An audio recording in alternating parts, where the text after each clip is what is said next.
Conforme eu havia mencionado, eu iria dividir a aula em 2 blocos, sendo o primeiro bloco destinado ao estudo dos princípios gerais do processo penal e o segundo ao estudo, perdão, ao estudo da investigação preliminar, com enfoque, aqui em razão de ser um estudo do direito penal comum, nós vamos estudar o processo penal comum, exatamente por isso nós vamos ver a investigação preliminar com enfoque no inquérito policial.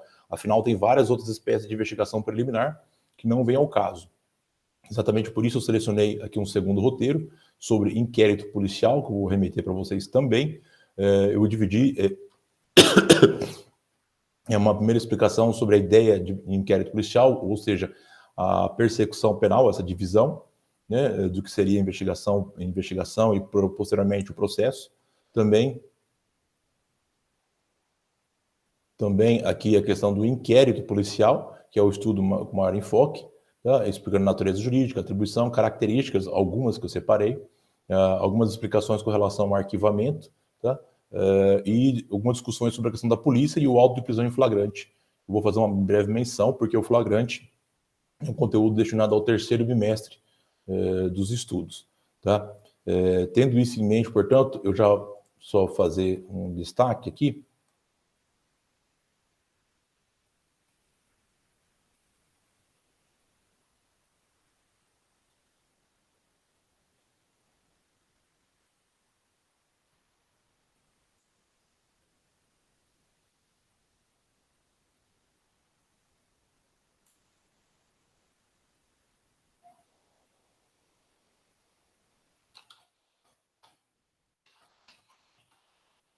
Inquérito policial. Um pouco fora do eixo.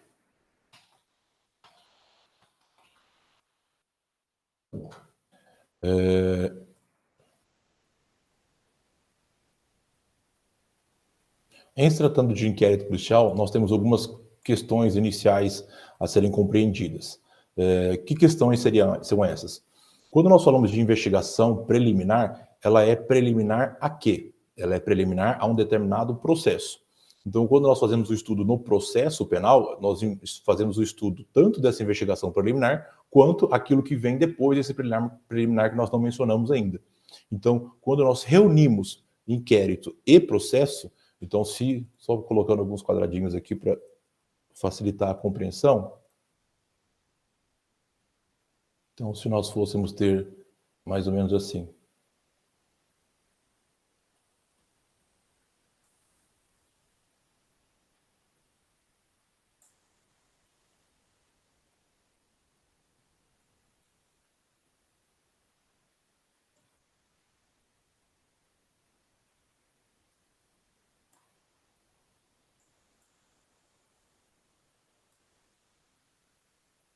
Se nós fôssemos ter aqui uma investigação preliminar.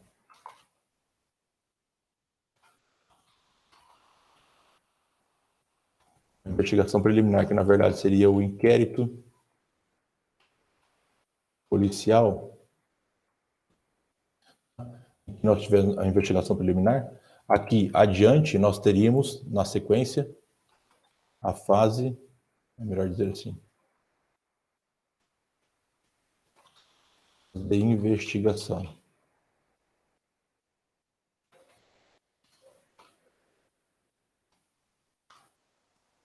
Vamos ter uma fase de investigação e nós vamos ter na sequência aqui uma fase de processo. Essa minha fase de investigação, o que nós vamos ter é que ela é, na verdade, para a nossa aula, é o inquérito policial.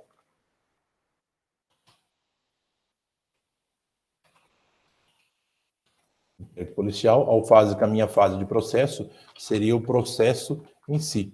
Então, eu tenho a fase de inquérito policial, todo esse inquérito policial, ele tem como ele visa entregar ao processo todas as informações do inquérito policial na mão do promotor, o promotor denuncia, e recebendo a denúncia começa a fase de processo. Enfim, a união dessas duas fases aqui, nós vamos chamar a união, as duas juntas,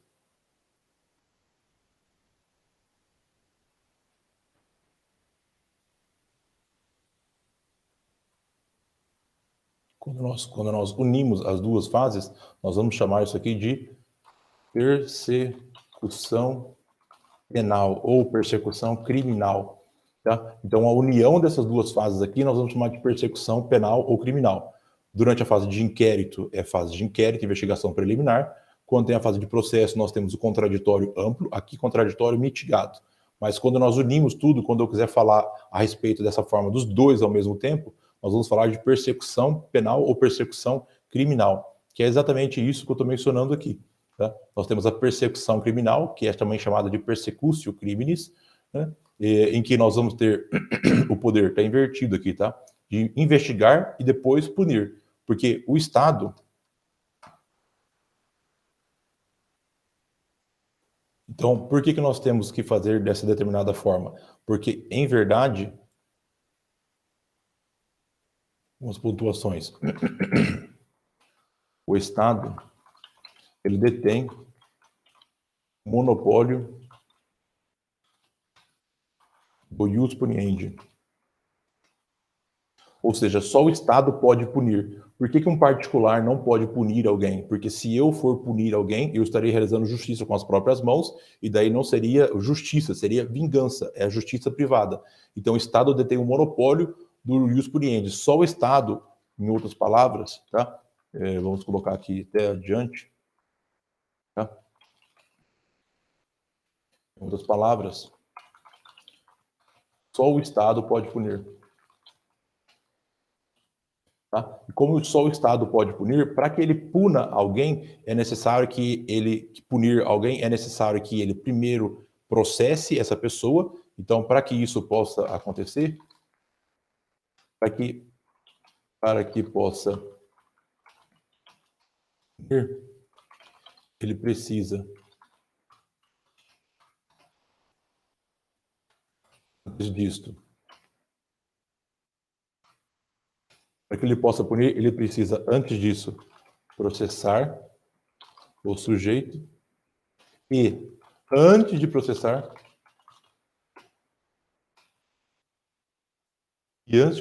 ele precisa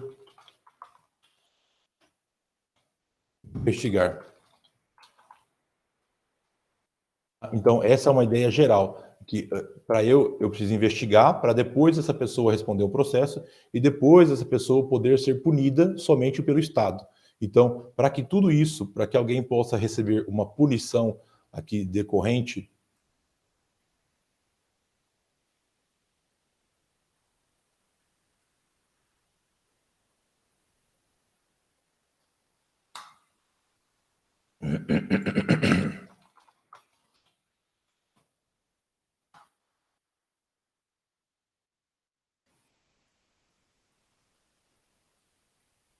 Então, para que alguém possa receber uma punição estatal, é necessário que antes ela tenha tido direito ao persecutio criminis, ou seja, persecução criminal. Para que alguém seja punido, é necessário que ela tenha respondido um processo e que antes desse processo tenha tido uma investigação.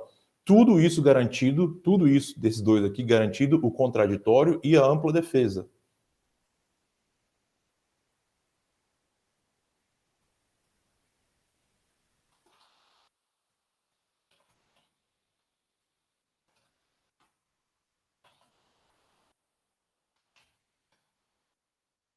Então, tudo isso aqui garantido o contraditório e a ampla defesa, dentro da persecução criminal, aqui dentro.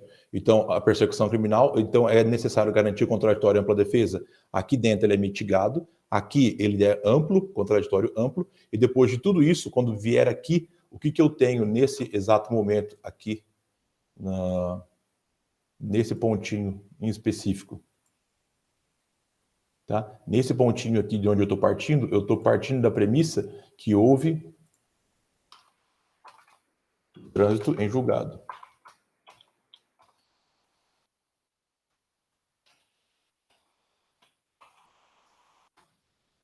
Eu estou partindo da premissa que houve o trânsito em julgado. Veja-se, o que eu estou querendo remeter aqui na realidade. Contraditório e ampla defesa, ele é garantido, que é um princípio que nós vimos agora há pouco, tem que ser garantido aqui durante esse momento. Persecução criminal, aqui eu tenho o direito do sujeito ter respeitado a legalidade, respeitado a fase de processo. A partir desse momento aqui, desse ponto, daqui para cá, ele está sendo punido, a punição estatal que pode ser prisão, pode ser multa, pode ser detenção de direitos, né? qual o pressuposto? Que tenha tido um trânsito em julgado. O que eu estou querendo dizer com esses dois elementos aqui? Principalmente com esse. Eu estou querendo me remeter à ideia... Estou querendo me remeter à ideia do princípio da presunção de inocência. Porque alguém só pode ser condenado, só pode responder por um crime depois de transitado e julgado, depois também de responder, de eu ter superado o princípio da presunção de inocência, porque eu sou inicialmente inocente e esse princípio ele vai sendo relativizado conforme passa. E esse princípio ele vai sendo relativizado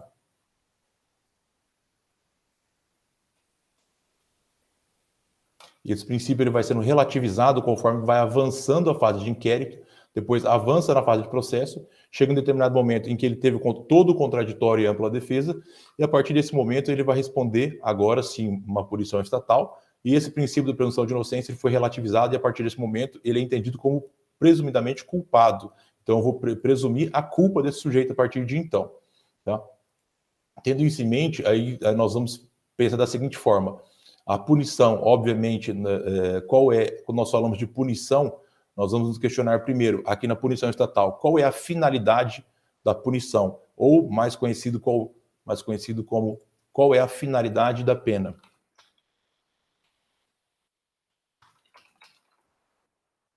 Qual é a finalidade da pena? Tem inúmeras. E por isso que eu nem coloquei aqui no roteiro, porque esse é tema de uma aula quase que inteira e tema de debates. Quando eu falo de finalidade da pena, eu posso dizer que é ressocializar, eu posso dizer que é punir, eu posso dizer que seria algo de teor preventivo, no sentido de que o sujeito, sabendo que ele pode ser preso e que ele pode permanecer preso, encarcerado por um longo período, ele decide por não cometer o delito. Então, tem inúmeras finalidades. Então, eu não vou ingressar nesse mérito. Mas a grande questão, e aqui que é um ponto importante, em se tratando da minha investigação, porque uma coisa é a punição, tá? Então, punir, investigar e punir. Eu tenho que investigar para permitir que tenha fase de processo, porque ninguém pode, aqui esse ponto, esse miolo, deixa eu ver se não consigo trazer aqui.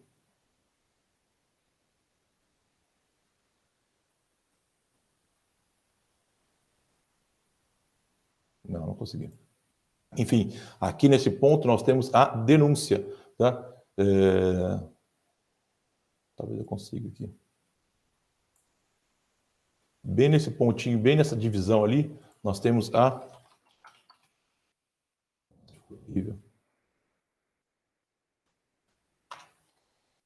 Temos, só bem para ficar aqui, a denúncia, bem no miolinho aqui, tá? entre um ponto e outro. Ficou ruim, deixa eu tirar. Nós temos entre eles, temos a denúncia. Então, entre esses dois momentos, tem aqui uma ação novamente do Estado e nós nos questionamos qual é a finalidade, portanto, da minha investigação, porque é o tema da aula, né, da questão do inquérito policial. Nós sabemos todo o restante que decorre dela, mas o que nós questionamos em se tratando da minha investigação preliminar, qual é a minha finalidade?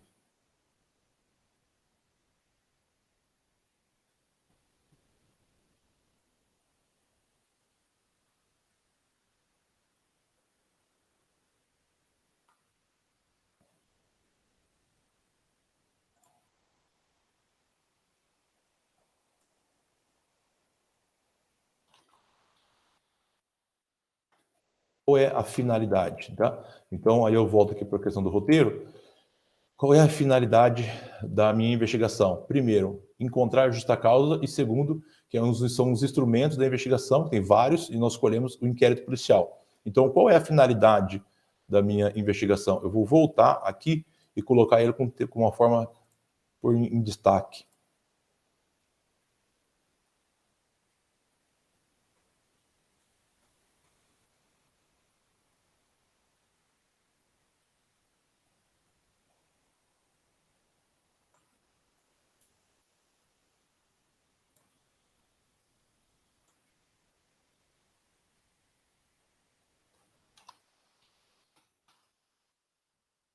Qual é a minha finalidade do inquérito policial?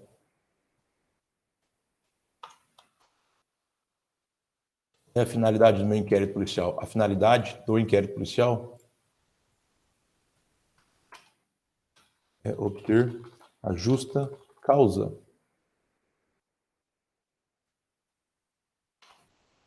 obter a justa causa, e essa justa causa ela é formada por indícios de autoria,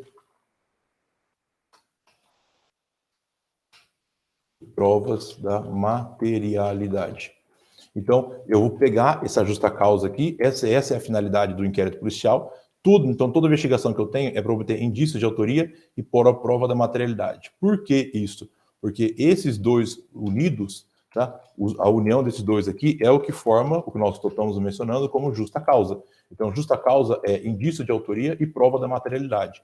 A união desses dois forma a própria justa causa. Então, todo inquérito policial, a única finalidade dele é pegar todos os elementos que ele vai angariar, que ele vai pegar determinados elementos, vai pegar vários elementos, por exemplo, colher um depoimento de alguém, chamar uma testemunha, coloca no papel. Esse papel, colocar no papel, nós vamos dizer que é reduzir a termo. Então, é um termo de declaração, é um termo de depoimento, tá? É um termo de informação. Então, é um termo de uma vítima foi ouvida, termo de depoimento. Então, quando eu falo reduzir a termo, é pegar as palavras daquela vítima e colocar no papel. Aí vai o delegado, coloca um número naquela folha, junta no caderninho. Então ele pega esse primeiro termo, pega, por exemplo, o boletim de ocorrência, junta numerando também, pega, por exemplo, o laudo emitido pela perícia, e junta ali, coloca a numeração, e ele vai formando um caderninho, tá? E esse caderninho de várias informações que ele está colhendo e formando o inquérito policial. Toda vez que nós temos esse inquérito policial sendo formado por várias páginas, nós vamos ter... Vou tirar isso daqui.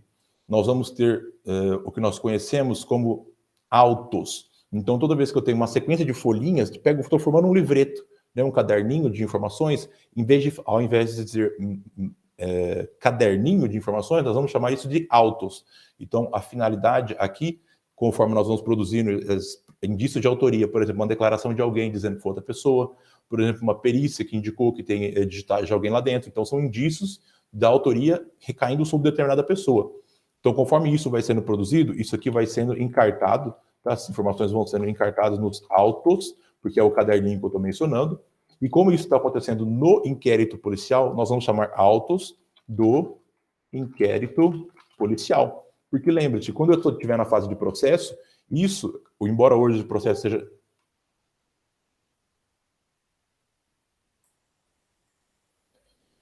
Embora hoje o processo seja digital, por muito tempo ele foi físico, ele foi impresso. Então, conforme eles iam juntando também ali a questão dos atos, conforme eles iam acontecendo, iam formando um caderninho do processo, tá? E, em vez de falar caderninho também, nós chamávamos de autos, e daí era do processo. Então, nós temos os autos do processo, nós temos os autos do inquérito policial, e nós vamos aprender posteriormente, quando houver prisão em flagrante, que o flagrante ele acontece na noite com uma sequência de atos que necessariamente devem ocorrer, e por isso nós vamos chamar também de autos da prisão em flagrante delito. Tá? Então aqui nós vamos chamar de autos do inquérito policial. Então os autos do inquérito policial significa que é o caderninho com a sequência de atos. Tá? Os autos do inquérito policial, quando é encerrado, ou seja, quando tem o último ato, ele é remetido para o Ministério Público. Então, quando tem um encerramento, os autos do inquérito policial, quando encerrados, eles são remetidos para... Vou colocar aqui de forma geral, tá? Porque não é sempre o Ministério Público. Eles são remetidos para o Ministério Público, na verdade é o titular da ação penal, e o Ministério Público, por que é remetido para ele? Porque ele vai analisar o que nós chamamos de opinio delicti. Ou seja, o Ministério Público vai analisar o que o delegado conseguiu. O que ele conseguiu? A justa causa, que é os indícios de autoria e a prova da materialidade. Ele vai analisar isso aqui e ele vai ver se ele forma a opinião delitiva dele em que sentido. Porque a opinião dele, a opinião delitiva, pode ser por acusar. Às vezes o Ministério Público pode entender que é necessário ser melhor investigado. Às vezes ele pode entender que é caso de arquivamento, por não ter provas suficientes, por não ser o sujeito o autor, ou por achar que não tem crime, né, daquela situação. Então, há várias possibilidades aqui, mas essa é a opinião delicti dele. Então, qual é a finalidade do inquérito policial? Angariar elementos, a justa causa, para formar a opinião delitiva. Essa é a finalidade do inquérito policial.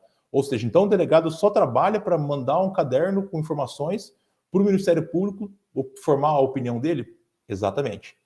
Então, o que acontece? Tendo isso em mente, é preciso mencionar que o delegado ele pode opinar aqui quando ele termina os autos do inquérito policial? Pode.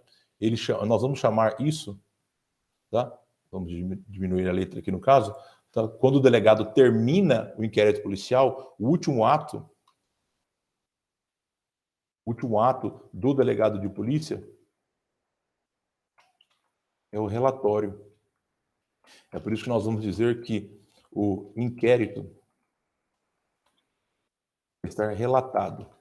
É uma forma da praxe dizer que o inquérito foi relatado, porque, na verdade, ele teve um relatório do inquérito policial, que é o delegado que lavra. O delegado pode emitir uma opinião dizendo se existe ou não ali indício de autoria e indicar qual é o próprio crime.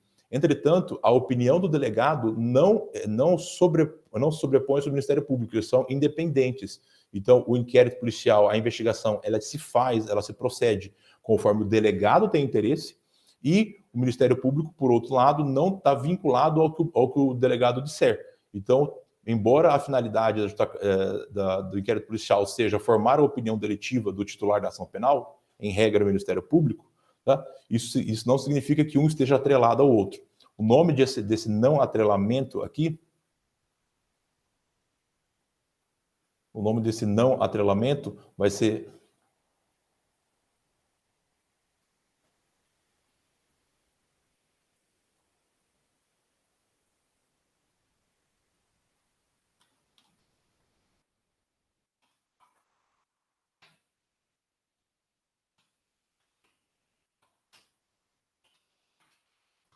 o princípio da oficialidade. O que é o princípio da oficialidade? Significa que o que um sujeito, o que o Ministério Público faz não está vinculado ao que o delegado faz. Então, o delegado tem a discricionariedade dele de agir como ele bem entende, e o Ministério Público também. Então, não está um vinculado ao outro. Então, o delegado pode opinar dizendo que é um determinado crime no relatório, e o Ministério Público, se oferecer a denúncia, ele pode dizer, por outro lado, que não, que ele entende que não é aquele crime. Deixa eu só retirar essa caixinha e colocar ela de lateral aqui.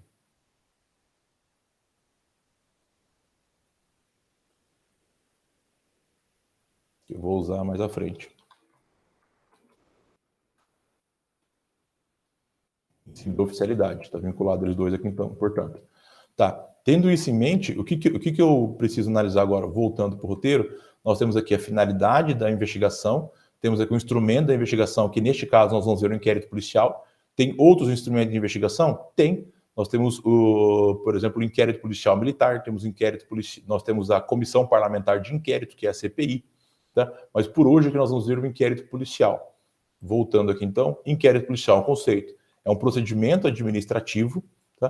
Presidido pela autoridade policial, quer dizer, todos os atos têm que estar com a autoridade policial em comando. É um procedimento, veja-se qual é a diferença do inquérito policial. Vamos acrescentando aqui já, portanto.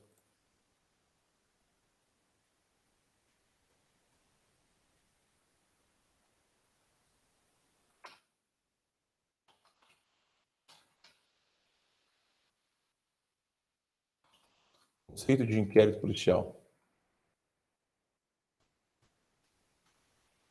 Primeiro ponto, procedimento administrativo.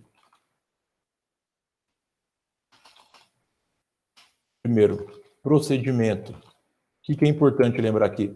Procedimento é diferente de processo. Por que isso aqui é importante ser dito? Porque procedimento é uma sequência de atos e aqui ele é administrativo, significa que ele não é realizado pelo judiciário nem pelo legislativo, e sim por alguém que integra o executivo, que no caso é o delegado de polícia, que responde perante o secretário de Segurança Pública do Estado. Tá? E por que procedimento é diferente de processo? Porque procedimento é uma sequência de atos e processo é uma sequência de atos com contraditório amplo. Então, lembre-se, aqui nós temos o contraditório amplo, mas na fase de investigação é o contraditório mitigado. Por isso, nós falamos de forma específica que é um procedimento. E é administrativo porque não integra o judiciário nem o executivo. Tá? Então, ele é presidido. Tá? Presidido pela autoridade policial, tá? Então, todos os atos têm que ser presididos pela autoridade policial, ele deveria estar em todos, quer dizer que ele assina, deveria estar sempre presente. Continuando, destinado à realização de diligências investigatórias com vistas à produção de elementos de prova idôneos para embasar a opinião delicti do titular da ação penal, que é basicamente o que nós tínhamos mencionado aqui. A finalidade dele é produzir esses elementos para a formação da opinião delicti do titular da ação penal, que aqui eu coloquei como Ministério Público. Tá? Então, esse seria o conceito inicial. Tá? Natureza jurídica.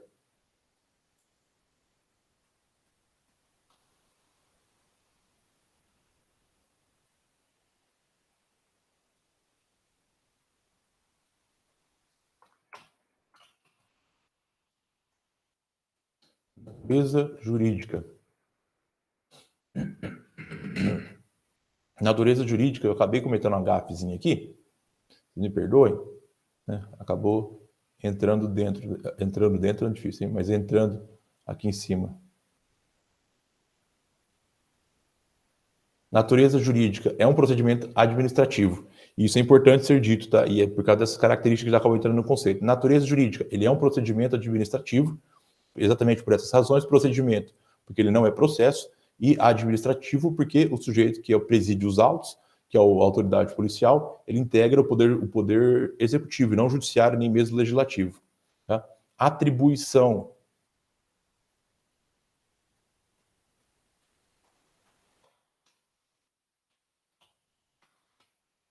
Quem é a atribuição, no caso, a atribuição é do, ou seja, porque nós não temos aqui, nós não temos o que nós chamamos de competência. Tá? O delegado não é competente, só tem competência o Poder Judiciário. Então, de quem é a atribuição? A atribuição é da autoridade policial, seja ela delegado da Polícia Federal ou delegado da Polícia Civil. Então, o delegado e o Ministério Público, eles têm atribuições. Somente o juiz tem competência. Então, nós não podemos falar que o delegado é incompetente. O delegado não tem atribuição para determinados atos. Essa é a forma técnica de se dizer. Características do inquérito policial. Ele é dispensável, indisponível, deve ser escrito, inquisitivo. Há muitas outras formas, outras características que poderiam ser trazidas aqui, tá? Mas que, pela demanda do tempo, não é possível. Não faz sentido trazer aqui dentro, tá? Então, eu trouxe essas 4 características do inquérito policial. Então, vamos trazer aqui.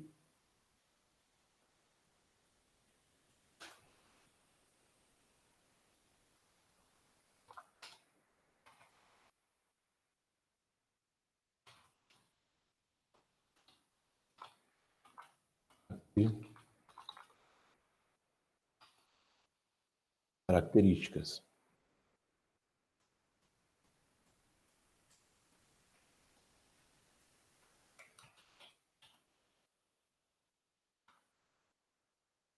Primeira característica, ele é dispensável.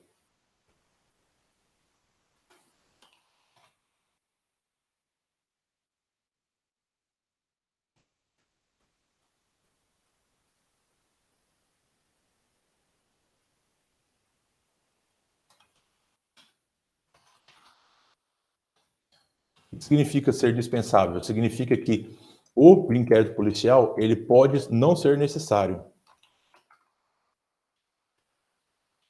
Então, se nós tínhamos aqui que a persecução criminal, né, ela seria o envolvimento do inquérito policial mais a fase de processo, e se eu disse que para eu processar alguém eu preciso primeiro investigar, passa a ideia inicial de que o inquérito policial sempre tem que existir, tá?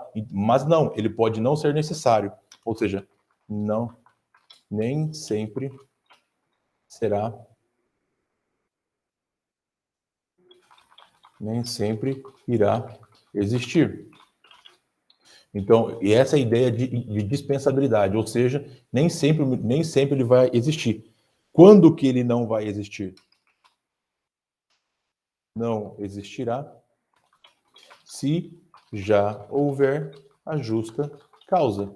Então, imagine essa situação, é justa causa. Por quê? Porque a finalidade do inquérito policial, como a gente viu aqui, ó, a finalidade é ter indício de autoria e prova da materialidade. Se por alguma razão alguém vai até o Ministério Público para levar algo ao conhecimento da autoridade pública e representar por uma tomada de atitudes, e levar, por exemplo, um vídeo, em que nesse vídeo tem a demonstração de um sujeito, alguém xingando o outro, né, e demonstrando todo o contexto, pode acontecer, por exemplo, e não é incomum, de o titular da ação penal, né, entender que tem todos os elementos que ele precisa, os indícios de autoria e a prova da materialidade. Se o titular da ação penal entender que isso está acontecendo, ele já tem a justa causa. Ou seja, se a finalidade do inquérito policial é só chegar na justa causa, se eu já tiver a justa causa, o inquérito policial perde a finalidade. Essa é a ideia. Então, para que ter um inquérito policial se eu já tenho tudo que eu preciso? Então, é exatamente por isso que ele é considerado dispensável. Ou seja, se eu já tiver justa causa, se eu já tiver todos os elementos, por exemplo, um filme demonstrando tudo isso, eu vou entender, eu vou afirmar que eu não preciso do inquérito policial. Essa é a ideia central. Então, eu não vou precisar desse inquérito policial dentro desse meu contexto. Segunda característica, indisponível. Aqui acaba tendo um pouco de confusão, tá? Mas a ideia é mais ou menos assim.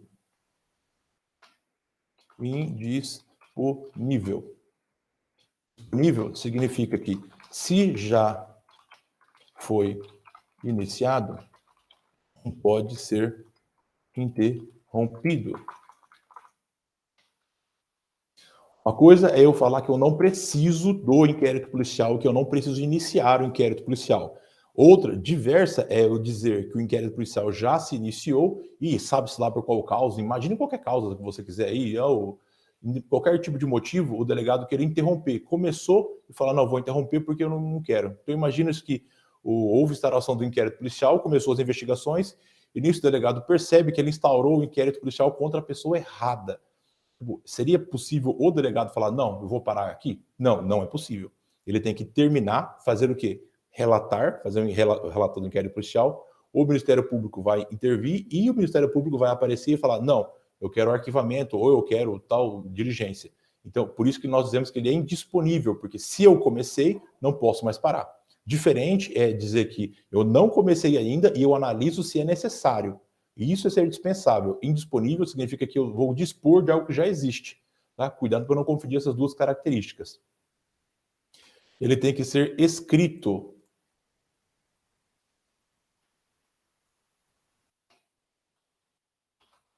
Ser escrito não impede que seja feito por meio audiovisual. Ou seja, hoje em dia os autos de inquérito policial, tá, e os autos de prisão em flagrante delito, eles estão sendo feitos por meio audiovisual. Mas quando eu falo escrito, significa que ele tem que ser trazido para uma forma em que eu possa conferir depois a existência daquilo ali. Não pode ser simplesmente oral e verbalizar aquilo ali. Tá? O que eu posso é colocar aquilo ali de uma forma, de um formato de algum arquivo e depois dispor, assim como está acontecendo hoje em dia. Grava-se o depoimento do sujeito e junta ele de forma gravada. Agora, o relatório policial ele deve ser de forma escrita, tá? O relatório policial, quando juntado aos autos. Inquisitivo.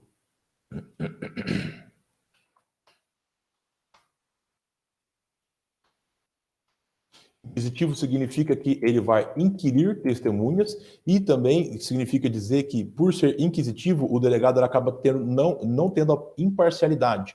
O delegado ele pode formular questões, ele pode buscar ouvir testemunhas adicionais, tá? E isso são uma das características por ele ser inquisitivo, que, para ser bem sincero, não deveria ter colocado inquisitivo aqui, tá? Porque eu não vou poder trabalhar com outras espécies de inquérito. De qualquer modo, essas são as características que eu trouxe aqui para poder explicar na realidade o objeto da avaliação, tá? Tendo isso em mente, então, o que eu posso ter também, que é a última parte que eu selecionei para a aula. A partir do momento, tá, em que eu tenho aqui que o inquérito policial chegou na mão do Ministério Público, como eu mencionei aqui embaixo, o Ministério Público ele pode tomar algumas atitudes. Que atitudes seriam essas? Eu vou colocar um quadro em branco na minha frente.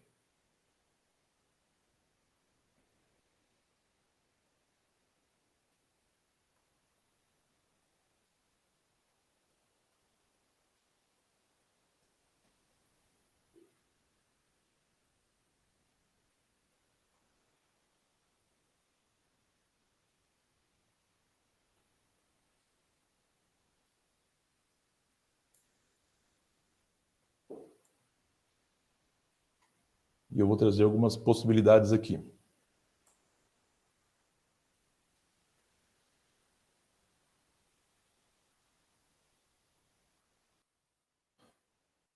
Teve toda a investigação, com todos esses argumentos aqui do ius puniendi, finalidade dele, terminou, o delegado relatou, mandou para o Ministério Público, e agora? O Ministério Público, o que ele pode fazer tendo em mãos os autos do inquérito policial? Primeira coisa que o Ministério Público pode fazer.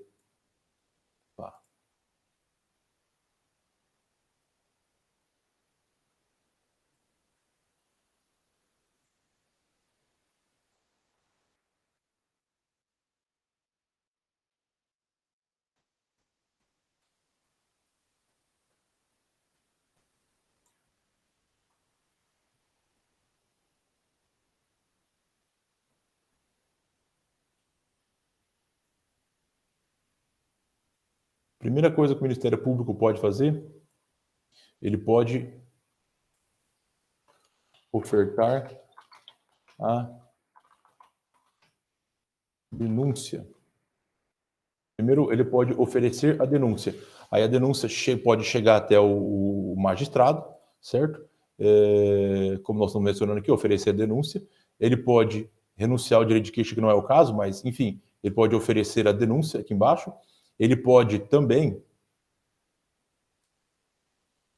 E daí, ou quando ele oferece a denúncia, aí a gente vem para cá, ó, nessa divisão, que ele oferece denúncia e pode começar a ação penal ou não. É o primeiro momento.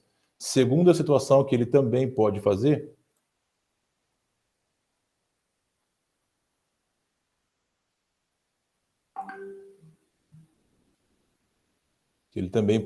ele pode solicitar diligências adicionais.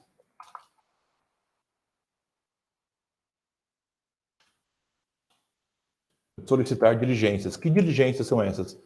Pô, mas está complicado essa cor vermelha, hein?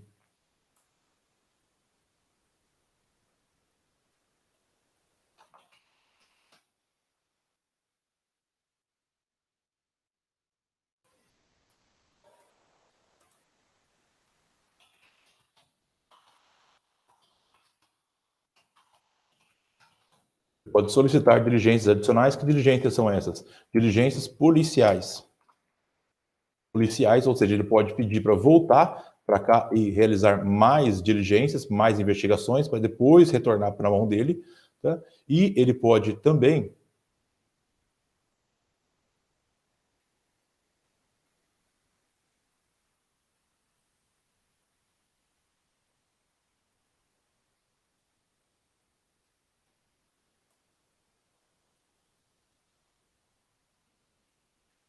Ele pode também promover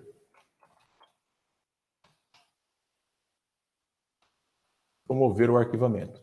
Então, essas aqui são as 3 possibilidades que ele tem. A bem da verdade, ele tem uma 4ª possibilidade, hoje em dia, que eu vou colocar aqui já em preto, só para não perder tempo.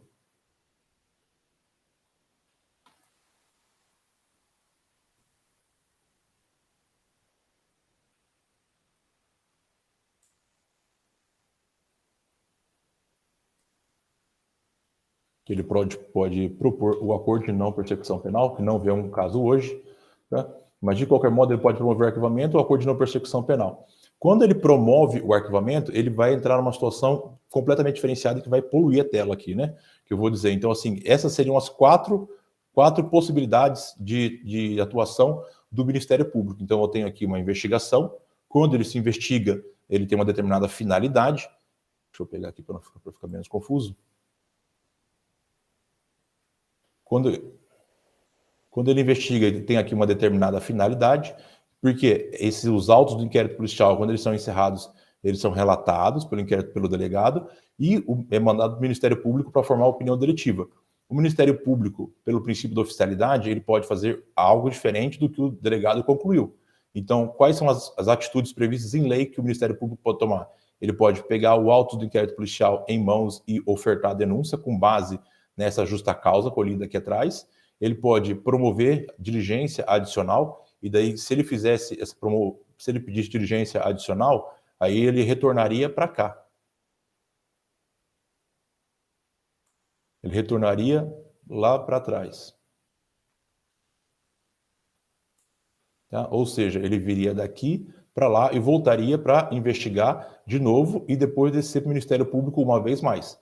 Então, ele pode solicitar essas diligências. Essas diligências, entenda-se, que elas não são feitas para condenar alguém, eles não pedem algo, o elemento para condenar. Pode ser no sentido de que talvez ainda eu não formei o meu convencimento, e essa é a ideia. Porque se o Ministério Público tiver a opinião delicti formada, não faz sentido ele solicitar diligência adicional da polícia, tá? Ele também pode promover o arquivamento, e esse é o termo correto, promover, ele não pede o arquivamento, tá? Porque quem arquiva efetivamente é o magistrado. Então ele promove, tanto que é com o nome da peça, a petição que ele formula chama promoção de arquivamento. Ele também pode propor um acordo de não persecução penal, que não vem ao caso hoje aqui, tá? Da forma como vocês estão vendo aqui, tem um esquema muito grande para eu demonstrar o que acontece quando é solicitado o arquivamento. Então, para evitar poluir mais a tela ali, né, eu vou só explicar aqui a questão da polícia preventiva e a polícia judiciária. Polícia preventiva é a polícia militar, também chamada de ostensiva, em que ela anda fardada justamente para evitar que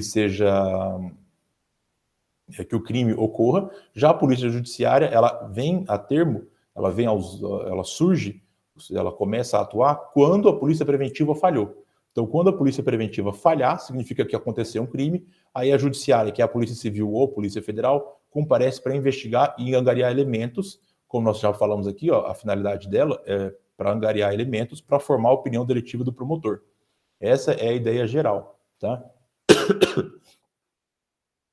Tendo tudo isso em mente, eu vou fazer agora, então, eu vou limpar a tela e retomar um ponto aqui a partir da questão do Ministério Público com relação à promoção de arquivamento, tá? Eu já antecipo que essa promoção de arquivamento aqui é a visão, vou colocar entre aspas, antiga, porque houve a alteração legislativa em 2019, na verdade foi final de 2019, entrou em vigência em 2020, alterando o Código do Processo Penal, principalmente no tocante, principalmente com relação à forma como acontece o arquivamento, só que isso acabou não acontecendo. Tá? Como ele acabou não acontecendo porque foi suspensa a eficácia da lei, nós vamos estudar então a visão antiga, da forma como era anteriormente, que ainda vige e ainda está sendo aplicada. Então eu vou apagar aqui essa lousa e reiniciar o raciocínio a partir da ideia da promoção de arquivamento.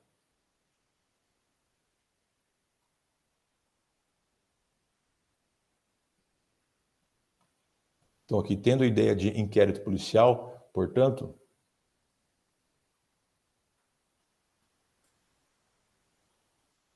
então vamos partir daqui. Eu tive um inquérito policial. Esse inquérito policial, ele foi remetido para o Ministério Público, foi recebido pelo Ministério Público, vou só citar aqui.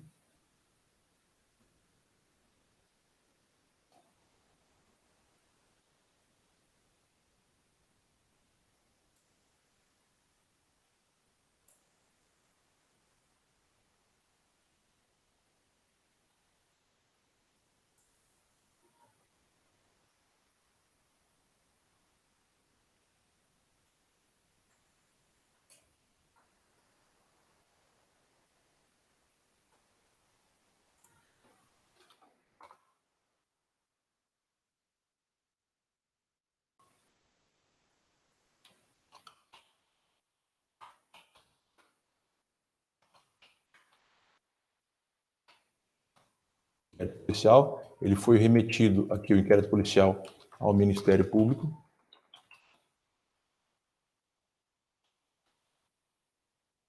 E o Ministério Público, tendo os autos do inquérito policial em mãos, ele pode tomar algumas atitudes, né, como a gente já tinha mencionado. Primeira das atitudes que ele poderia tomar, como nós mencionamos.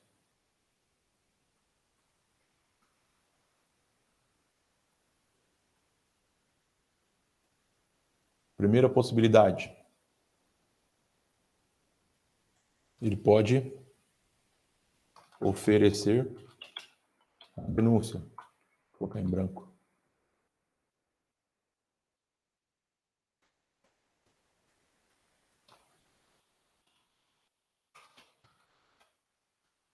pode oferecer a denúncia. Segundo, ele pode ofertar a coordenação com persecução penal. Terceiro, ele pode também solicitar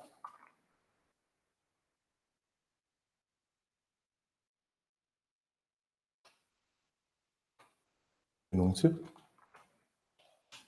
Ele pode opor a coordenação persecução penal e ele pode também solicitar diligências.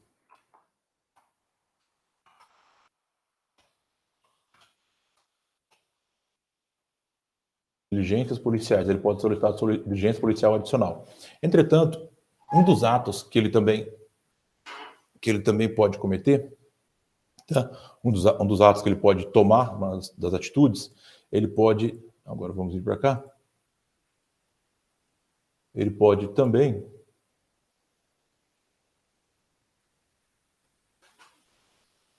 fazer o que nós chamamos de promoção de arquivamento.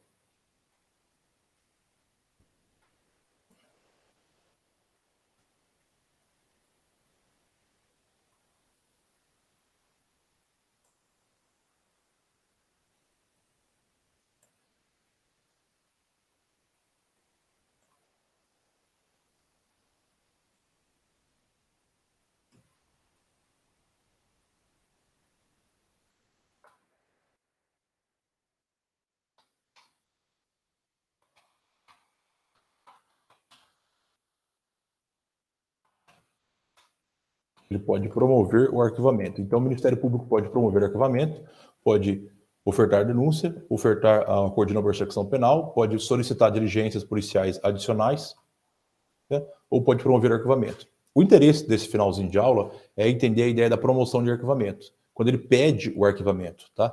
Então, ele...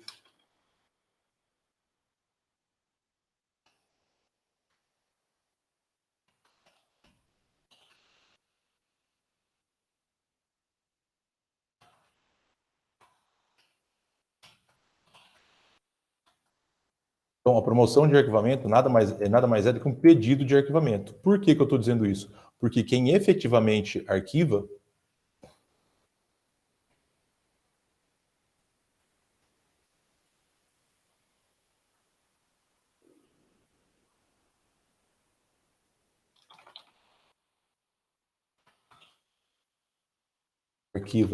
o inquérito policial é o juiz. Então, ele formula esse pedido, e esse pedido aqui ele é direcionado ao juiz, e é o juiz que efetivamente arquiva ou não. Então, a promoção de arquivamento nada mais é do que um pedido. Agora, a grande questão é, quando ele é remetido ao magistrado, quando ele faz esse pedido para o juiz pode aceitar ou não esse pedido de arquivamento. Então, nós temos algumas possibilidades aqui. Que possibilidades seriam essas? Primeira possibilidade. O juiz concorda. Se o juiz... É enorme esse texto. Se o juiz concorda, ele arquiva o inquérito policial. Então, se o juiz concordar com o pedido de arquivamento, concorda, arquivou, já era, vai ter arquivado os autos do inquérito policial. Fechou. Não sendo o caso desse de arquivamento, não sendo o caso do arquivamento aqui, o juiz pode não concordar com o pedido de arquivamento. Então, nós temos uma segunda hipótese, tá? Em que o juiz não concorda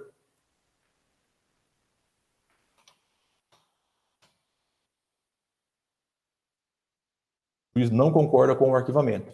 O juiz não concorda com o arquivamento. Entretanto, ele, o magistrado, ele não pode falar assim, ofereça a denúncia em substituição ao Ministério Público. Por quê? Porque pelo princípio da oficialidade que a gente tinha visto, estava escrito mais ou menos aqui, ele também não pode fazer isso. O juiz não tem essa autoridade. Ele pode discordar do Ministério Público. Mas o que ele pode fazer então? Se o juiz discordar, ele pode remeter isso para análise de alguém que é o chefe do promotor aqui embaixo, ou o chefe do representante do Ministério Público. Então ele vai pegar isso aqui e submeter para análise do procurador de justiça.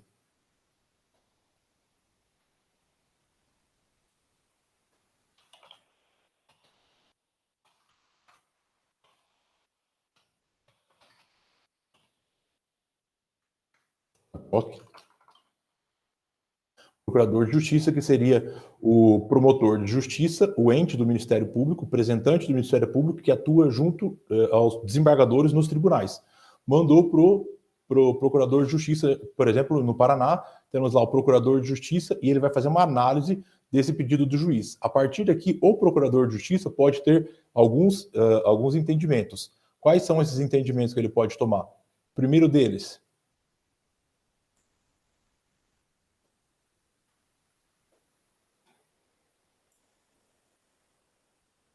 tá?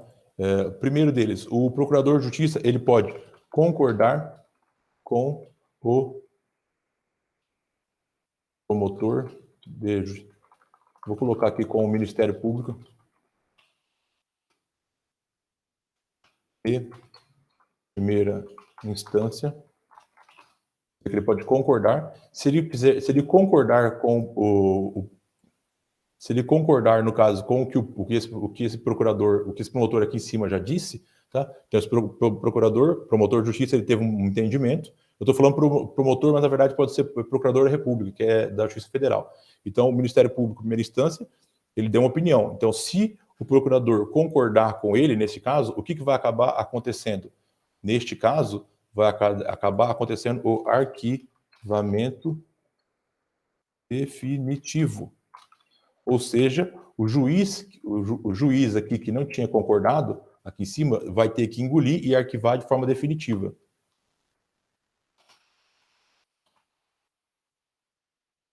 Vai ter um arquivamento definitivo e o juiz não pode fazer mais nada e ele vai ter que arquivar de forma definitiva. Não tem o que fazer. Entretanto, se acontecer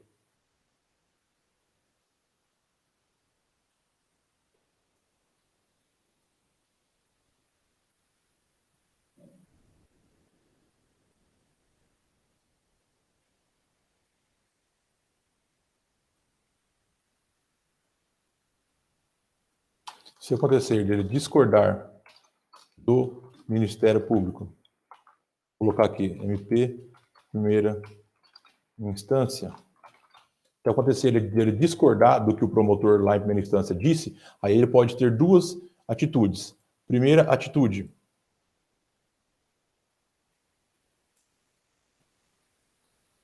ele mesmo oferta a denúncia, ele mesmo pode oferecer a denúncia, ou então, o que é o mais provável,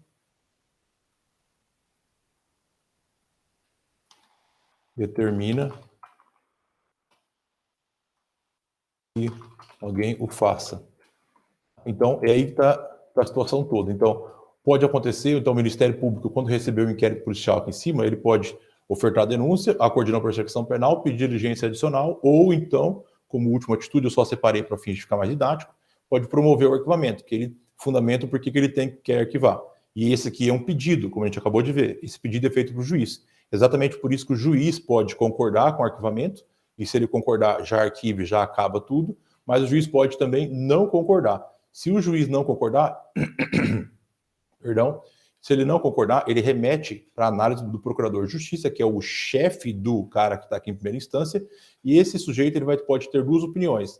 Ele pode concordar com o Ministério Público de primeira instância, concordar com a questão do arquivamento e falar, não, realmente é caso de arquivamento, e neste caso, ele determina a uma magistrada de primeira instância que seja efetivado o arquivamento e, perdão novamente, ele requisita que seja arquivado, e daí esse juiz não tem o que fazer, e ele arquiva de forma definitiva, ou então ele pode remeter para o procurador de justiça para fazer uma... o procurador pode discordar do Ministério Público de primeira instância, falando, não é caso de arquivamento, aqui é caso de ofertar a denúncia. Então ele pode, neste caso, se ele assim entender, ele mesmo pode oferecer a denúncia, ou ele pode determinar que algum promotor o faça.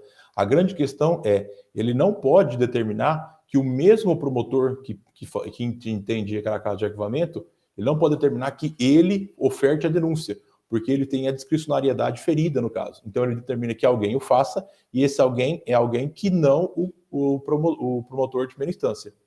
Então ele pode determinar que outro promotor o faça. Então essas são as hipóteses possíveis, que eu havia inclusive colocado aqui. Ele promove o arquivamento, o juiz pode concordar e arquivar, o juiz pode discordar do arquivamento, neste caso ele remete ao procurador-geral, que pode oferecer a denúncia ou insistir no arquivamento. Então, se ele concordar com a que tem que denunciar, ele pode mesmo oferecer ou designar que alguém o faça. Certo? Tendo isso em mente, portanto, eu encerro o conteúdo aqui do segundo bloco. É uma pena a questão da participação não tenha existido. De qualquer modo, eu vou disponibilizar essas duas aulas, como já havia mencionado, e também os 2 roteiros. Tá? Fica aqui encerrado, portanto, o conteúdo. Vou disponibilizar uma lista de exercícios para resolução, para que vocês possam resolver, e também um trabalho que vai valer como nota complementar da avaliação, certo? Deixo aqui, então, o meu obrigado e espero que na próxima aula nós possamos nos ver aí, tá certo? Um abraço e até mais. Pessoal, interromper a gravação.